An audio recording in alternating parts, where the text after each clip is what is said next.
All right, hey guys, welcome back to the Raised Hunting Podcast. I'm David Holder. I'm joined today by Warren and Easton. Let's go. And Warren's distracted on his telly. And Warren's doing something. I don't know what he's Pulling doing. up people's handles. I don't know what that means either. So anyhow, It's because he's... Meh. Yep, But- I used the hard R. You know what a handle is. I guess it's what people look like on their page or whatever. What their name is. Okay. Yeah, what he said. All right, so we got some cool stuff to go over today. It is what? This is the first podcast we've done this year? Or no, second one this year. This is the second one we've done this year. Yeah, second one we've done this year. So we are starting to put the final nails in the coffin for 2024 deer season.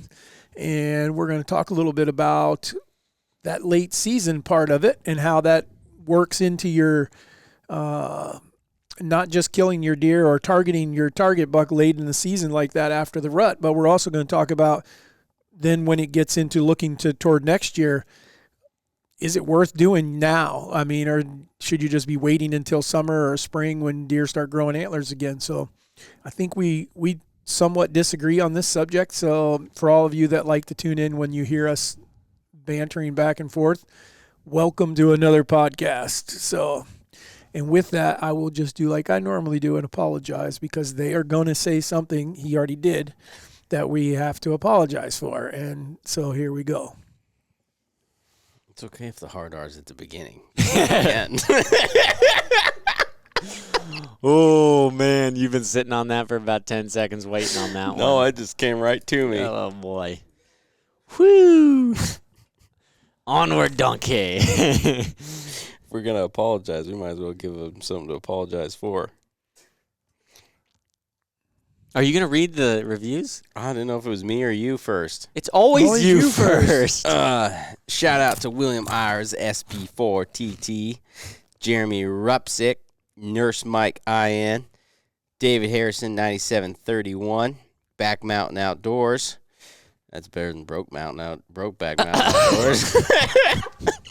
And Bucky Doe Downer, 9040, and Eric Robards. He says, Eric Robard said, worst hunt I had, stuck a 160 right in the shoulder, ran out to the neighbor's property where they shot him 20 minutes later. Real kick in the gut on that one. I was about to say, Yeah, hey, right. man, I feel the pain, but he's alive. So mine did not run over and get shot. That could have even been argued. Maybe it was one lung and he was going to die or something. Yeah. And then he got smoked. Sorry, man. That's tough. Bad luck right there. All right. You good? Mm-hmm. All right. Today's is from longtime listener Devin Yoder. To the Raised Hunting family, I got a new property in early October. It is a small piece of land that gets hunted like crazy in shotgun season. There's a lot of does in there during early season, usually until they get pushed out in gun season. It was Friday, November 8th. I was going to get off work at 12 and go get in a tree. My dad called me just as I got home. He had to go get the truck stuck winterizing alfalfa. I was not very happy with him, but he wanted me to come help him pull it out. So it's almost 3 p.m., and I did not have enough time to get into the stand to hunt my normal piece of property and my target buck, which I sent Easton a picture of. Yes, he did. It's a good deer. Very big, very good deer. So I decided to go sit at this other property and see if I can shoot a doe, and maybe see if there were any bucks that would show up. Well, about 45 minutes before shooting light ended, I'm assuming, I had a big doe that came through and gave me a 25-yard shot. She went about 50 yards to the other side of the draw and piled up in an absolute thickest stuff possible, making an incredible amount of noise, which is what brought two different bucks running across the hill checking out to see what was going on. They both came to the mock scrape that I had made early in October with the raised scents and ended up fighting in front of me about 40 yards. Then the bigger one of the two proceeded to chase a yearling doe right in front of me and stopping in the exact same spot that I shot the doe just 15 minutes before. I settled my pin and watched the raised knock for the second time in one night hit its mark. The buck ran 30 yards into the field, stopped, and fell right there. I was not expecting to shoot a buck on this evening, but I have always wanted to kill a double. It was not the biggest buck, but my biggest bow buck to date. Thank you for all the helpful tips on the podcast and for being the best outdoor show in the Midwest. Oh, you the man. Also placed my first order for raised canines today and the podcast shirt. Love the raised hunting products. Thank you, Devin Yoder. Nice. Yeah. His double was actually pretty sick. It was a cool looking deer too. I've only done that once on accident as well. We need to find out if Devin has any relatives though, because he's like all in podcast shirt, got the scents, got Knox and all that stuff. So yeah, get your other family members involved, Devin. Appreciate you. That's awesome though. Congrats on the double. That is I don't know that I'm trying to think if I've ever shot a buck and a doe. I don't know that I have. Well, I'll bet Bucky Doe Downer has. Yeah.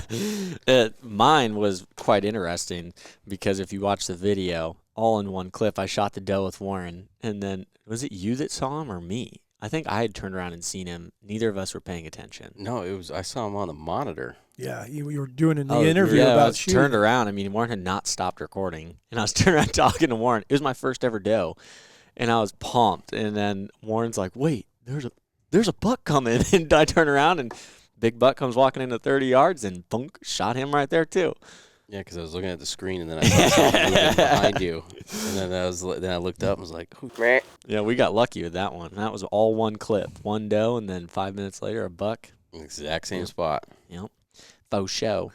All right, well, let's throw this out there, man. So I haven't done much of it, I'll be honest. So you guys are going to have. Which part? That is talking about targeting a buck or chasing your target buck after the rut. Yeah. I've filmed a lot of it, but I have not. Matter of fact, until this year, I'm trying to think if I think I've bought my muzzleloader tag a couple times, but it's never been to try to kill a target buck. It's always been to. Normally, you've already got a target buck down. Right, that's what I mean. So I've kind of been just looking to get rid of someone that we needed to take out of a farm, or as in a deer. Not just a person. I don't need a tag for a person. It's a lot more expensive fine. Oh my gosh! So it's a lot more expensive fine. Well, that would be an awfully awkward tag to put out there when you put that around their foot or their toe or whatever.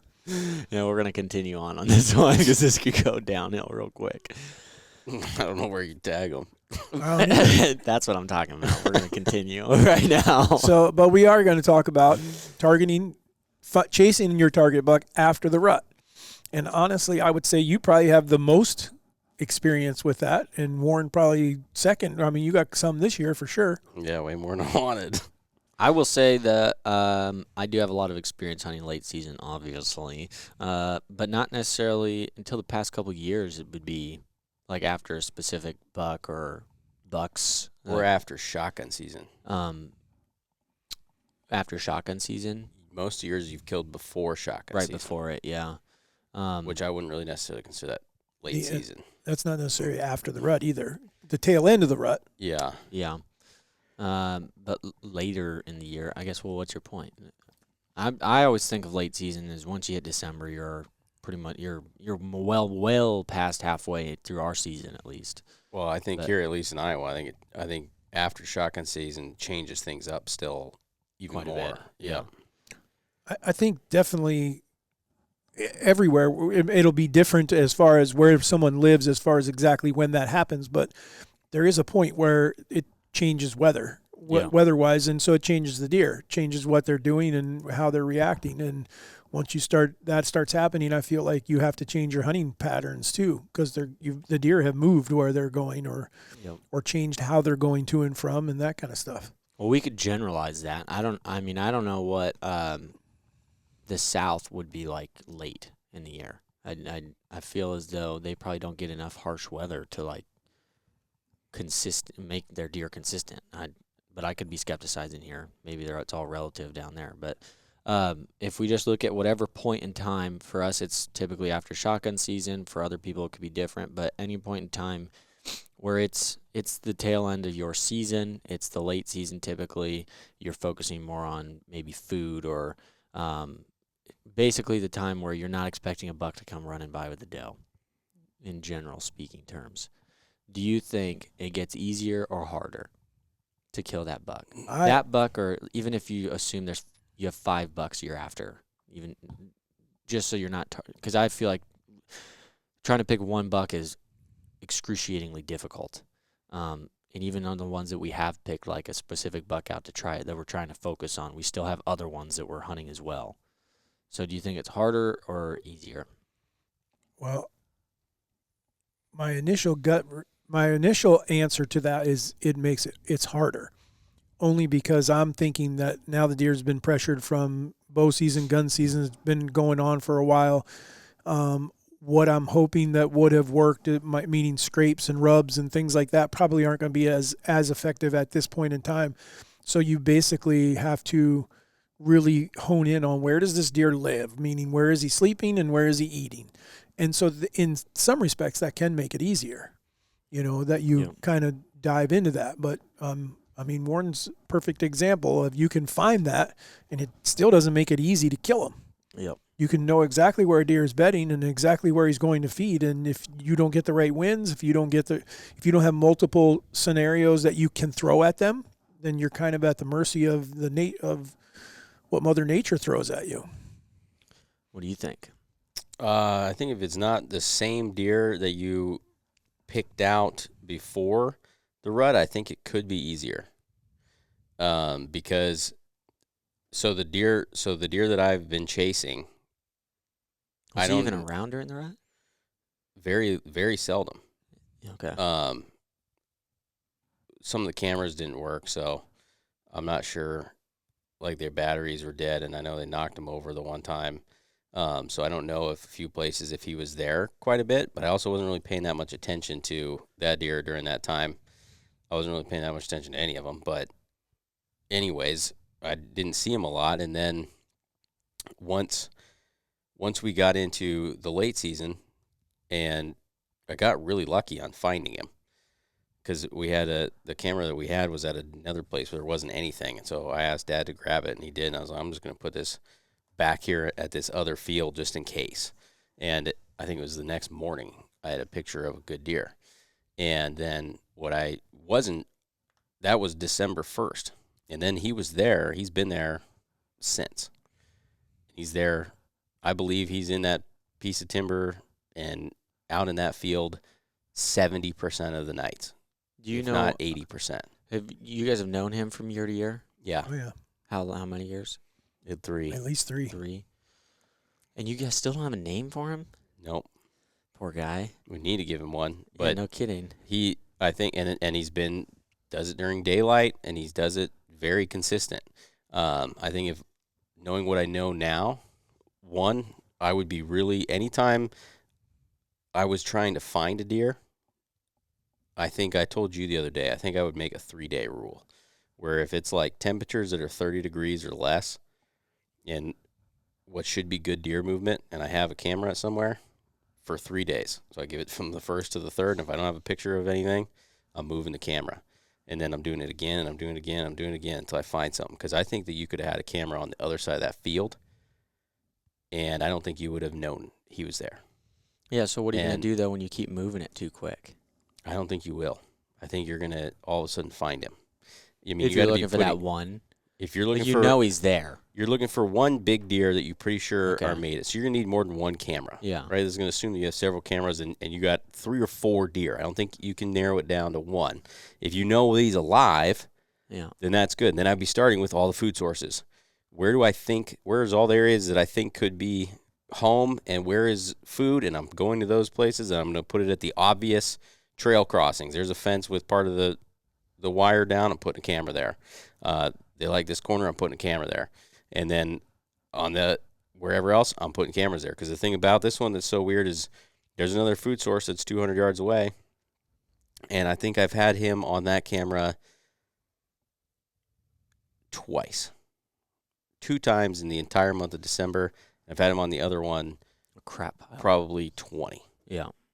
So, and we're talking 200 yards and the same timber. Mm-hmm. So I would, if I didn't have that camera back there, I'd be saying, oh, he's not around. I've caught him once or twice coming through, but he's not that close. And when in reality, he's within 150, 200 yards almost every single day. Yep. And I think that that's not necessarily all of them, but I think a lot of them is what I'm learning from this is that that's where they seem to disappear. It's because it's just like October. They don't go anywhere. Mm-hmm. They're just going from bedding to food, bedding to food, bedding to food. Unless you're on that travel path, you're not going to go there. I'm quite positive that this one, I don't think that was even going to the other place, because we talked to two guys that didn't seem to know him, and they were on the other side of the field pretty much. So I'm quite confident that they didn't even know. And so my point with that is, if you're not moving it, he could be right there, and you're not going to know. And so I think that would help you. Maybe it is moving it too quick, but the problem is you only have a month, so 3 days seems like super short period of time, but that's only 10 camera moves. Yeah, I mean, that's what I was doing earlier in the season when we were trying to figure Gump out. Mm-hmm. That was, and our strategy there was more so not to find him. Well, we thought at the time, if we could rule out the different places he was not at, we would narrow him down. See, I think work, but I also think that he's a little not in there as much. I think Gump, if you could find out where it is that he is going to food, he'd be easier to kill now than he was then. Oh, yeah, because I guarantee he's doing it every day. I think so. I think they start doing it every day, and the thing is, too, is it doesn't even have to be during October. We have to have the perfect weather for them to move and for them to do what we need to, because otherwise they're just going to stay bedded. It's 65 degrees or whatever. They don't care. Where during that, once you get to the late season, maybe it's 40 degrees. I think the likelihood of catching them in daylight is still a lot better, because they need to replenish their bodies, especially in the early part of December after the rut. They need to eat. They need to get food. So I think you have a better chance of catching them and figuring them out. But the problem is, if you don't have the food, or it's where you can't get permission, I believe you could lose it. You're not screwed, but your odds are very low, super, super low. Fair enough. My opinion is it depends. You kind of prefaced it with, if you know the deer afterwards, after the rut. So if I have a deer picked out or whatever, and he's not around during the rut, I would after the rut, I would 100% be saying it's going to be friggin' very tough. You got to find him again. You got to, if you have the access to find him, and then after that, it wouldn't be that difficult. But finding him could be dang near impossible. Start with food for sure. Yeah, but if you do have a good idea of where a deer is later in the year, I think it's easier. And I think that's because it's similar to the times of year we can't hunt. Like summer. Like they're doing the same thing. They may not be doing exactly the same thing, but for instance, that's the one Warren is chasing is a mature deer, a big deer, and he's been within 10, 15 minutes of himself multiple days in a row, and that is way after the rut. And so that's something I would see typically during the summer. So I think that it definitely makes it easier as long as you have them there. If you don't have them there, or they totally dip out after the rut, then I would be on the side of it being much more difficult. But I'll be honest, I freaking hate the rut. I absolutely hate it. I love when you get into the action just for the fun. I don't really care about the shot all that much. It's just fun to see him hammering around and running and just being in the middle of it. But I hate the randomness. Like, I understand it's a wild animal, but I can't stand that I'm going to go sit in a friggin' stand that might not be all that great 9 times out of 10 throughout the year, but I'm going to go sit here because I'm hoping that they're randomly going to be over here, and I can't tell you why. Couldn't tell you when. It's just, if you're there, you're there, and it works out, it works out. I don't feel like, don't get me wrong, when that happens, I'm shooting every single time, but I just don't feel like that I ever learn anything from that. It's just a matter of I got lucky picking the spot that seems right. So I would definitely pick late season over the rut if I had to pick, if I could have a good idea of where a deer is at, which is probably very I think with a muzzleloader, geese. Oh, yeah. With a muzzleloader, it can be absolutely a lock. Oh yeah, if you know where they're at. Yeah. Yeah. The key thing here, though, that you both have said that, and I agree. If they're there, you have to have the food source where you can hunt. Or the bedding. Or the bedding. You have to have one or the other. If they are feeding in a field right next to you and bedding in a timber patch right next to you, the chances of them coming to your timber, if that's what's comfortable, is very low. I mean, it's like summer. I mean, I think you got to have the food. I don't know about the bedding, because even this buck, most of the times he's already headed to bedding by 7 o'clock, 7:15. So you're going to have a hard time. I'm saying so that you could catch them one way or another, coming in or out. Because if he's in bedding, that's just another location you know where he's at. Oh, you're saying You like should right be on able the to- edge. Yes, Like you okay. should be able to. Yeah. Yeah. Yeah, you got to have the food. Yeah. I mean, you got to be able to hunt the transition area of where he's going and where he's coming from, because the chances of him altering that transition for a day or 2 days and going to do something else I think it gets lower and lower as the season goes on.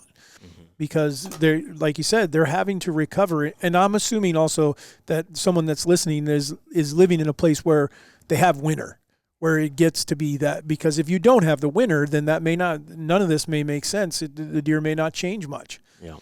The one thing that I think that is probably overlooked a ton, and we totally make fun of these people because it happens to us as well, but it can totally be flipped on its head, is the time of year where we're all looking at bucks and everything during the summer, and we're all excited and everything, and just don't hang your hopes on it, because the chances are when they shed their velvet, they're going somewhere else. Well, if you are one of those locations where this big deer likes to hang out during the summer and everything, but then when he sheds his velvet, he's just magically gone for the rest of the season, pay attention, because there's a lot of times that now he's coming back. Now, he may have a different winter range if that's how it is, but I know quite a few deer off the top of my head that they could leave that we knew throughout the summer and just wait till this time of year and they're back. So that could also be a plus for guys that maybe didn't have anything you had a bunch during the summer, they all left during the rut and stuff. You might want to hang in there and pay attention, because they may be back, or one or two of them might be coming back. So. But one of the things too that a guy you made a comment the other night when you guys came in, and I think that's something to make sure that if you're going to be one of those people that decides whether you choose to, like, you want to get more hunting season out of it, so you want to hunt late season, or you just get stuck doing it because you didn't kill your deer, you haven't filled your tag. You do, the difference between that early season pattern and the late season pattern is it's more difficult, without a doubt, to hunt in the conditions that you could end up with.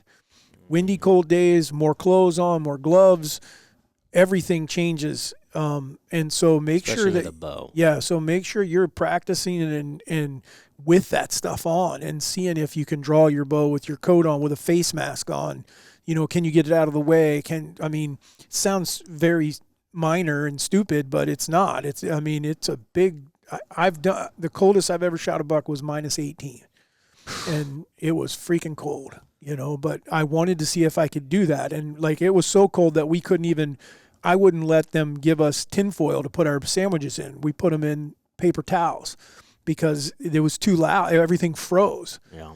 And so anyhow, Mom and I sat in there. Everyone else was running heaters. I didn't think you could. Later on, I found out you could have run a heater. They didn't care. But I didn't know that. It'd have been like when we were goose hunting. I don't give a shit. Warren lit a fire in the pit. There was smoke coming up. No wonder we didn't shoot any geese. Yeah, the guide was like, dude, what are you doing? He's like, you're literally sending them smoke signals to him. It was like -20-something. We'd shot like 2 geese. I told him, dude, I don't give a shit. This is a survival situation. And I was burning corn and everything. Dog and his came dog, over. yeah, his dog was laying right there with me. That was He's the funniest heating thing. his paws up. Warren will yell at me for this, but I'm going to give him a plug, because yesterday was the first time. Yesterday was probably the coldest I've sat when in a tree, and it was -4 or -5 or something. Wind chill and everything, because it was blowing so hard. And if you guys deal with a winter, if you deal with any cold weather or harsh weather at all, again, probably not talking about the South here, but anybody up above that, you need to check out the Code of Silence stuff. And I'm not saying that because we work with them, but I'm saying that because yesterday was the first time I sat in a freaking tree. It was colder than balls, and I had layers on for sure, but I could have shot my bow, I could have shot a gun, and I was toasty. And every other year, I am like putting hand warmers in my pockets. I'm putting stuff in, like, on me. I'm putting stuff in my toes, like on my shoes and stuff. I didn't wear boot covers. I didn't have any hand warmers or nothing. I had a hand muff, and then me and Warren had our coats on and stuff. And I actually was comfortable, which I was dreading getting in that stand. I said, yeah, I'll go with you. But knowing in the back of my head, this is going to freaking suck. To be honest with you, it wasn't that bad. And that's because of the clothes. So that is one you get. If you guys have not heard of them, definitely check them out because holy cow. Well, if it tells you, I'm hot-blooded, but if it tells you how warm the bibs are, I told Easton, I said, I'm glad that it was smart they put these vents on here on the side. I was like, because I have to open these up because otherwise I'm sweating by the time I get to the stand. And he's like, looks at my bibs like, those aren't vents, you idiot. That's so you can get to your pockets. Yeah, you can use them as a vent, but the side ones are so you can get to your internal pockets. Right. Most people are wearing their regular pants. I got boxers on. Yeah. And I'm telling you, by the time I get to the tree, you can literally see steam coming out of them. Uh-huh. Yeah, it's good So- stuff. They're absolutely.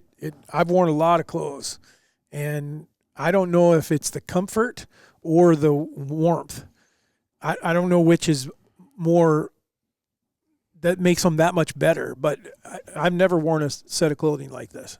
Not any of them. I definitely thought I was going to like all of it except for one thing, and I have told them this. I was skeptical of the pattern. It was very kind of dull, and I was worried about that. Warren, I filmed it when we were attempting to sit on the ground. Warren, I was like, you don't even need to put anything in front of you. Like, it looked good. He just crouched down next to granted there's some snow and stuff, so well, more times than not you'd think that if you just have regular camo on and it's snowy, you'd stick out like a sore thumb. But with how it was, Warren blended in freaking great. And I was like, I can deal with that. That's nice. But anyways, carrying on, the next one is... So, well, let's talk about now, let's just say you do or you don't kill that buck. When do you flip the switch and start getting ready for next year? I mean, we've talked about summer scouting and whether it's worth it or not because the deer move on you, or, when is your favorite time to scout? I think everyone has heard us talk about that how much we love the spring or late winter, because you can see everything. But what about now? What about this time of year? Can you start scouting now, and is it worth it? Is it truly going to help you for next year? I 100% think so. Now, I will say, though, right now, what is today, January 6th, I don't, for us right here, I'm not taking into, like, what I'm seeing right now besides as far as what the deer are doing and stuff. The only thing I'm taking into account is trying to remember or marking something on Onyx that, hey, this is corn last year, or we had something in here last year, so that I know if I do end up getting to this point next year, that I can see, like, I've already got a jump on where they're probably going to be going to. I feel like that's kind of straightforward. But as far as planning for next year, I don't think right now, unless you're walking around through your stuff, I don't think right now is all that great until later January, February, when you're going to be walking through everything. Like if you're going shed hunting, I guess is what I'm referring to, where you can see where they've all been, where they've all hung out. You can see where their rubs were. You can see where scrapes were, all of it. I guess generally speaking, though, you could use quite a bit of the information right now for later as well, because that's probably what they're going to be doing during shed season or close to.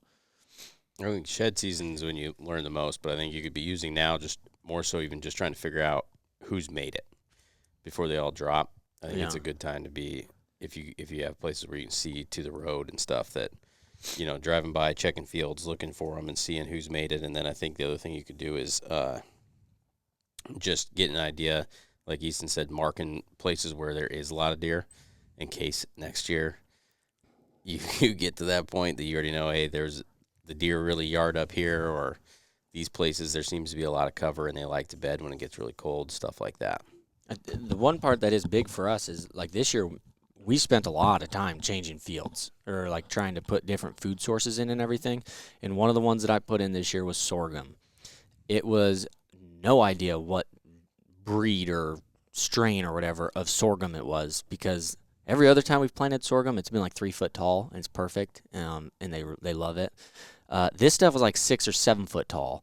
It was unreal. So ended up, I was like, well, crap. I mean, that kind of grew a little bit more excessively than I was anticipating. But me and Dad wanted to know if they would eat out of it, so we knocked a bunch of it down. One, for visibility's sake, because I totally jacked that up, and number two, to see if they would eat it. They didn't give a crap. Well, late season now, that's something I've taken into big note of, okay, maybe the sorghum wasn't all that great throughout the year, or they were bedding in it, whatever else. They're friggin' eating the crap out of it now. I mean, it's all knocked over and everything. I don't know what they're eating besides maybe the little tops of it, but they hammered it. So that's something that I would take into note. Like, okay, next year, if you are going to plant sorghum, maybe you're not thinking of it as early, but I know that this is going to be a good late season source for them, surprisingly. I just don't feel like there's much food on those things. But Yeah, I guess my comments on the late season thing is, like I said, I don't do it very much. Never been one to, it was always, living in Montana or living in Arkansas or Virginia and even now here, it was always, well, I'm going to fill my tag during that bow season. And so not get to that point. But Iowa offers me another tag, so, but I've just never relied on it or never utilized it. And so, but I've learned some stuff watching you guys, what's going on. And I just go back to the food and like I said, you're just so, for us, because we don't own big patches of ground, we don't control the food source. Like some people are capable of doing, we're at the mercy of, it's fortunate that you have a deer that you can hunt. If he had been a couple 100 yards away, he could be going to and from, and you'd know he was there, but other than that, you wouldn't be able to hunt him. And we have that happen in some other places, but I did learn something this year on another farm, and that was one where we have alfalfa and those deer, and we've known they come there, but we moved a blind specifically after hunting another blind. I put up a double bull blind, shoved it up underneath a cedar bush and hunted it a couple times and realized where these deer wanted to go. And then we moved a grizzly blind up where we could hunt late season from it. And holy moly, we found, because I couldn't see everything before where I was sitting. And then we've sat at one time and that told me everything I needed to know, that we are in the right spot now.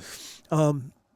It just, and again, it's one of those things. Sometimes it takes you a few years. Sometimes it takes you a few hunts and you learn something. Sometimes it takes you a few years because you just haven't figured it all out. Not that we haven't been killing deer on that farm. We have, and we've killed a couple really big ones.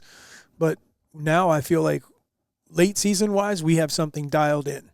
Yep. And I would have told you that 2 or 3 years ago, I would have also missed the fact that alfalfa was going to be the draw that it was. It's dead too, and they're still hammering it. I think the most important tip overall is don't get there. Yeah. You just gave me thoughts because the question that we're trying to answer here is it worth it to scout during the winter? And depending on what time of winter it is, I think it 100% is worth it. The one thing I will tell you right now that I'm going to take note of, and Warren has mentioned this during the season, I'm going to do it because it's really going to piss me off is what it's going to do, but that's fine because I'll learn it for next year. But I don't care how long you've hunted somewhere, unless you've done a really freaking good job, there are certain parts on that property or something that you've overlooked or you have not paid attention to, or you may have not overlooked it, but maybe things have changed a little bit. But where I'm going with this is Warren's thing was he wants to move a specific amount of his trail cameras next year to different spots so you're finding different areas. Right now is any of the places that I was sitting there during the rut or during the season where I'm like, man, I'd really like to go saddle over there, but that's going to be freaking gutsy, or we're really pushing into it. All those places that I don't know all that well, I'm going into right now because it's going to air it out like no other. You're going to know maybe there's zero sign there still. That's great. Maybe there's a ton of sign there. That's also great because now you just found a new spot. So out of all the places that we do hunt, I'm going to take the places that I haven't gone through very much or know very much about. Somewhere I couldn't tell you like where a tree was to go hunt. If I can't tell you like a good spot that you should be sitting in, I'm going there. And I don't care if it's like where I'm thinking I'm going to find more sheds or not, but I'm going there because I'm going to get the lay of the land. And I think I'm going to learn a lot. I already did that this year. Me and Eli went into one spot that I was scared to do it, but I was like, we're going to try it. And sure enough, there's one of the craziest rubs I've ever seen. Multiple scrapes, a massive trail. Like, it was just sign everywhere. But we would have never known it unless we went back in there. Mm-hmm. But some of the times, when you get this late in the season, don't get discouraged either when you're not seeing your bucks. Because they could just be on a different farm, if you didn't have the food source. And so, we have the luxury, or we've made it the luxury, or whatever. We spend a lot more time than the average guy doing and there's 3 of us, and we're able to kind of tag team around on what we're looking at, and we're able to, you check these cameras, I'll check these cameras, let's see what's going on. So we get a lot of intel, but it's a lot of work. But this time of year, it's the same thing. I mean, I caution guys too on some of the stuff. Be careful that you don't pick up on too much sign that's made specifically at this time of year. Yeah. That they may not make that much of a difference next rut or pre-rut. But if you end up going back toward it probably will happen again next year. Yeah, or something real close. Something real close, yeah.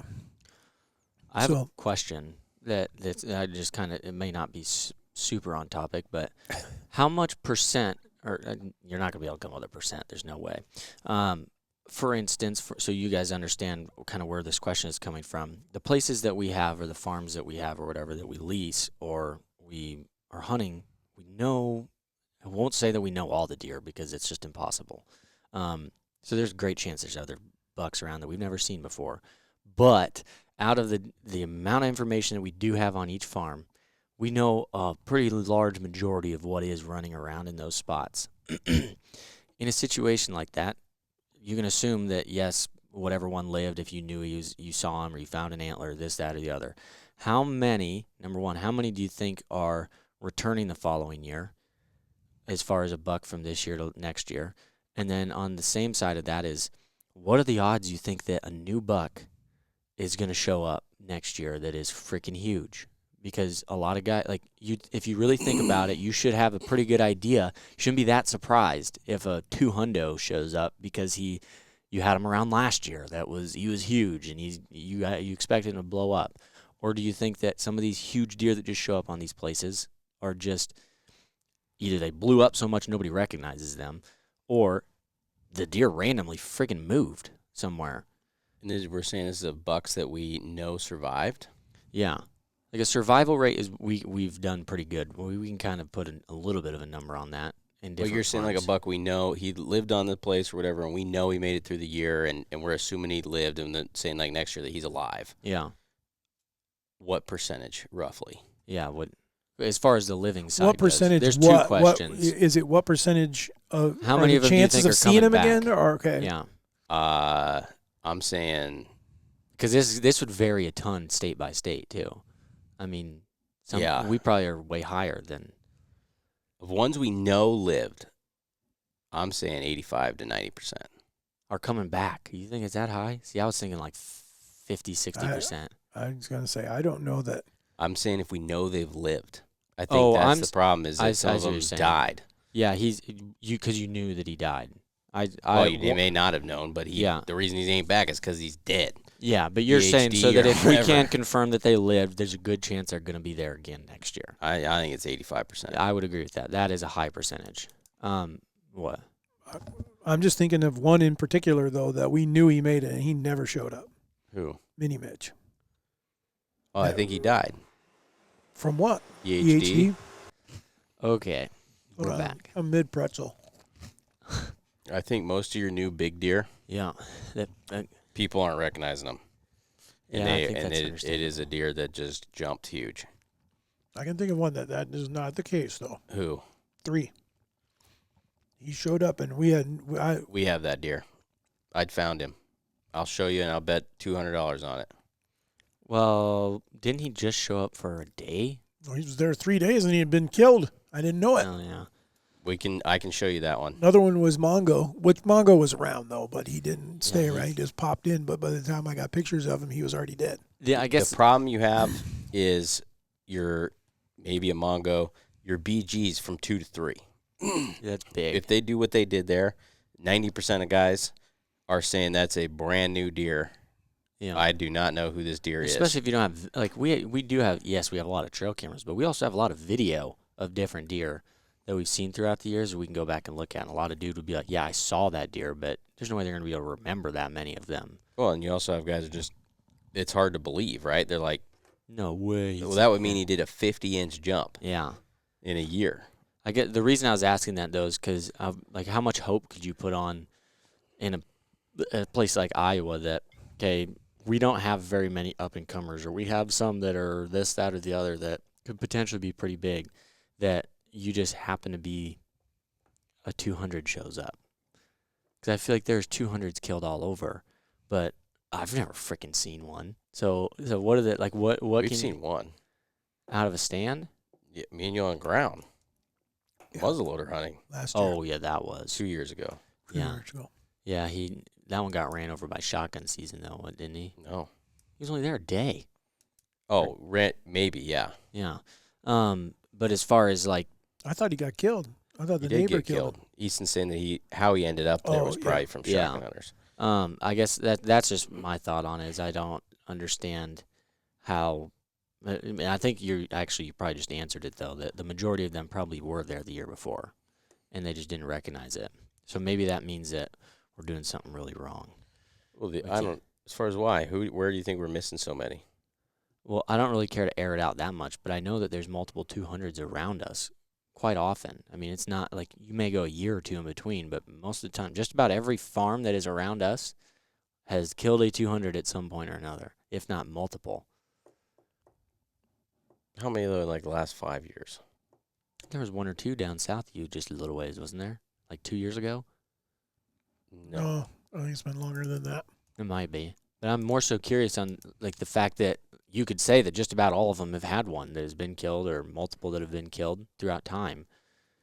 Yeah, I don't know. We have one farm where I don't understand where they all go because it does seem like you get a new crop of deer each year. Every year. Yeah, it's a pain in the butt. But everywhere else is consistent. I think that the state is going to have to. They're already doing it. I think we may start seeing it in Madison County in Iowa. That they're going to have to look at like the numbers of deer that are being killed in these late doe seasons and stuff like that, because the kill is down. It's down considerably, and I definitely think that we're not seeing the same quality of deer around us as we used to see. And then I'm going off of the information that I got when we moved in, what used to be there, and it's down some there too. I don't know that it's not down enough that I'm complaining by any means. I mean, I enjoy the deer I see, and I'm happy with, and that'll be fine with me. But they killed more 200-inch deer around our place prior to us moving to there, for us not to have ever seen one there. I'd say there's two things to that though. One, does the state care about quality? The state of Iowa? Iowa does. 100%. I don't know if they care That's what that they're much. selling. That's why they bring people in to advertise Iowa. Well, why do they make it so hard for non-residents to get a tag? That's exactly why, so that they can limit the number of deer that are killed, and so therefore, and that's why we don't have a rut hunt with a gun. I just don't know. I would like to see if that's what they're trying to optimize for, because otherwise they would do things a lot different. I think if they were truly trying to, we're going to make Iowa the largest deer factory in the world, then you would have it one buck state.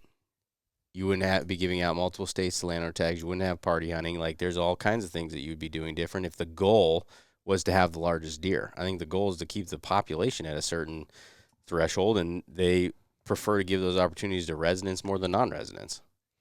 Well, they've already done away with the party hunting pretty well. Not like in-state, but they've done it enough that there were so many out-of-state people that were coming to hunt that party hunting is very quickly on the decline. Yeah, it took a shot in the arm for sure. And this year especially, this year was already they had way less number killed during shotgun season this year than, well, in a long time, I'm pretty sure. I don't know what their specific year was, but I would disagree. I think that Iowa does a pretty good job in wanting to keep a good quality, because that's what makes people want to come here.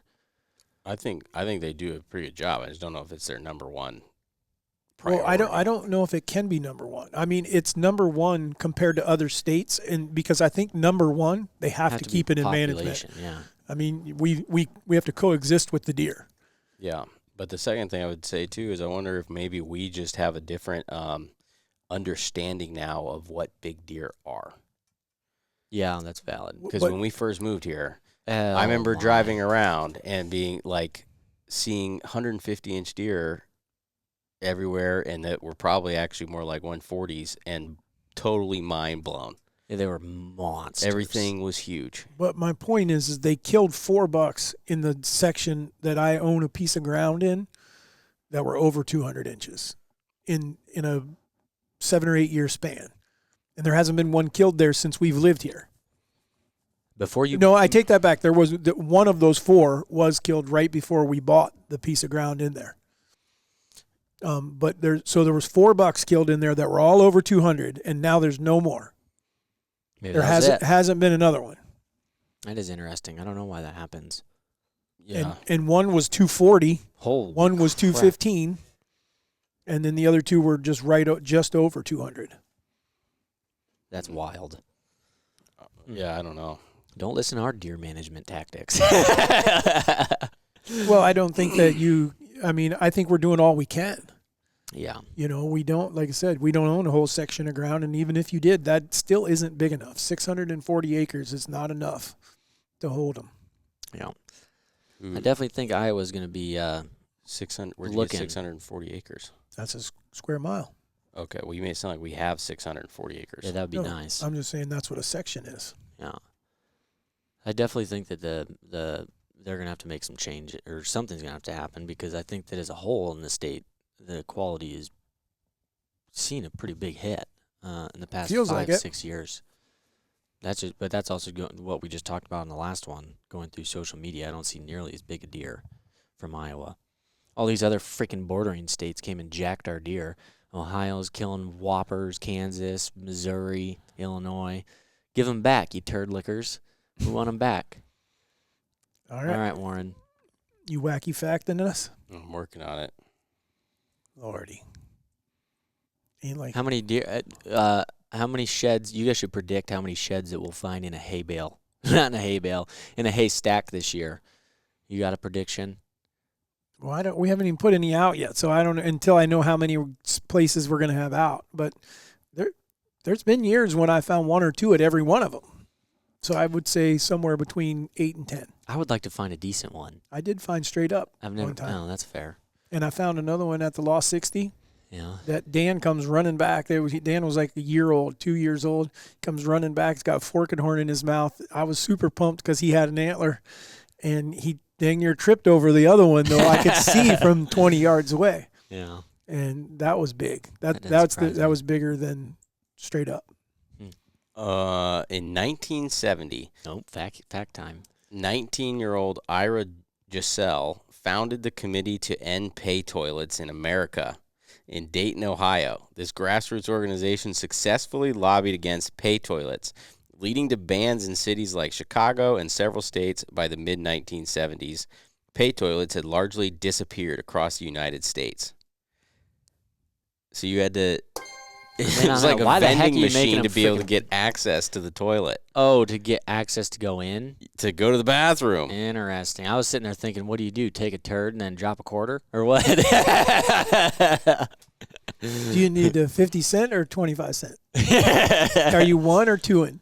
Whole roll's $1. Well, that was like Whole roll. that would be like the Tide or your Bounty. He would have to put in money and push it to get a whole roll of toilet paper. Yep. Probably give you 5 squares. Nick was just sitting there. Oh, boy. Is that it? You got another one? I got one more. Direct-to-consumer DNA tests reveal that approximately 1% to 5% of individuals discover that their presumed biological parent is not their actual parent. Wait, hold on. You got to restart. What? Direct-to-consumer? What are you talking about? Meaning, You can like order how we this sell kit. our scents. You can order it online. You can order a kid? Kit. Oh, Not I was kid. like, what? A kit. Okay. DNA test. Yeah. So The to DNA check your DNA, Yeah. approximately 1 to 5% of individuals discover their presumed biological parent is not their actual parent. You got something to say, David? Hold on. I would say that a big portion of why that is so high, because they must have an idea before they even go order that. Yeah. Because why else would you be looking at that? I don't know. So that's what. So you got 99% of them are going, I'm wondering if that's my freaking dad. I'm going to buy one. See if that's my dad. We look nothing alike. All right. That was good. Give you that. All right. Oh, hold on. This is a really interesting one. The Murchison meteorite, which contains pre-solar grains over 7 billion years old, holds the title of the oldest known material on Earth, which predates the planet itself. Say that. Now that got so deep that The I can't Murchison meteorite, Okay. which contains pre-solar grains over 7 billion years old. So it's got some kind of something on it that is over 7 billion years old. Okay. Yeah. Holds the title of the oldest known material on Earth, predating the planet itself. How the truck? Which So would mean what it they're had to have saying- been in the galaxy. Floating around, then Earth was formed, and then it hit the Earth. Yes. Earth popped Okay. up and then wha-bam! Hold on. This is like, okay. Hit that button. How do you? I want to know who it is and how can it be tested? Hit the button first. How can Then we it be get into that. tested to know for a fact that we know how to check the age of something to that extent? I knew it was coming. Gosh. It's the same reason that I think that, what's his name? Neil deGrasse Tyson, I know who he is. he's an idiot. Isn't he a scientist or something? Yeah, he's this. He was on he's when we were this- at church the other day. He was the bottom right corner black guy that he pulled up on there. Oh, Oh, okay. Our pastor kind of went at him. Yeah, because he's a dip. Okay. The reason I say that guy's a dipshit is you listen to that dude talk, and one, he will make the most simple stuff unbelievably complicated, and he treats everybody else as though they're stupid. Two, he literally believes he knows everything, which is why I think he's so stupid.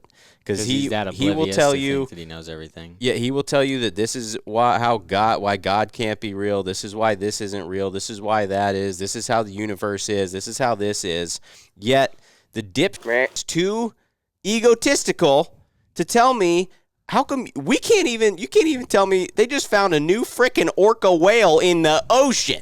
They did? Yes, a new species of a whale. And we're not talking about the human ones here. In the ocean on our own planet. And we never knew about it. How come you didn't know about that, Neil? You he know knows everything. everything. How did you not know that whale was there? You should have known by the biological sphere of this in the ocean and the aqua layers and everything else that there's definitely another species of whale.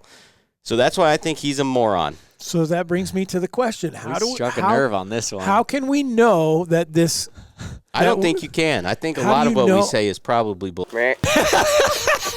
Not just me, meaning like humans in general. Oh, I that- pray to God people make it to the end of this podcast. Because I just don't understand. I mean, I'm sure people that are coming up with that are way smarter than me, and they would say, "Listen, dumbass, this is how you would know." But probably not. I mean, it's the same. Because I don't know how they they run, age that either. They can I tell know you- they run stuff down in the ice, and the ice captures stuff, and they can show layers and things like that, and they've been able to say, okay, we know a volcano went off at this time, and they can find it in the ice and that kind of stuff. But it gets to a point where you don't know what was happening then. How do you know that's then? It's like selling something. You just gotta be really confident, and everybody believes it. Like the solar dust thing, like same thing. So we don't know about a freaking whale. I mean, the largest thing on Earth. We don't know about, but we know solar dust that existed before the freaking Earth. What kind of orca whale is this? You'd have to look it up. It's a new subspecies of the freaking orca whale. I don't know if I did this already, but I have a wacky fact that pertains to that. What? What family is orca whale in? Dolphins. David, you already knew this. I talked to you No. about it. Huh? What? No, he knew that. Warren did not. Me and Dad talked about this the other day. It is a freaking dolphin family. Gosh, you suck. Yeah, because Flipper is really an orca. Who's Flipper? Flipper. That was a whole. Well, that's long before your guys' time. I forget where I'm at, but it was a show. You're It was a old. television show that was on, and they had a dolphin. They had a pet dolphin, and his name was Flipper. I Yeah. know Willie was but I was referring to because he's saying that whales are dolphins. That No, would make orcas him Flipper. are. Same thing. No, it's not. Is Willie Orca- the one that jumps over the? Yeah. Yes, Over over the the dam. fence. The one I used to He's watch the as one a that has little the kid. bent Yeah. nail syndrome because he's trapped, and then when he gets out, It doesn't do that. that's what they showed in the movie. No, though. it's still bent in the movie. They had to give him a pool full of Viagra. Do what? I just said why. Their diet, it depends on whether they're eating meat or not. What? He got that from the movie. Yeah, that's a Nick lie. was watching Free Willy. If they eat sharks, it's a lot more times, like when their diet is sharks, it will be like shorter and pointy or something. But if they aren't the ones that are eating sharks, it's like that big, long, freaking boring one. Did I send you the video the other day of the great white that almost right. killed Are this we dude? done here? Because now your On- guys are just rattling on. Shark Week? And great white? Yeah. How big? Was it a megalodon? No, it was Okay, big, but this is the Raised Hunting Podcast. Sorry that they got off topic, but if you made it to here, more power to you, man.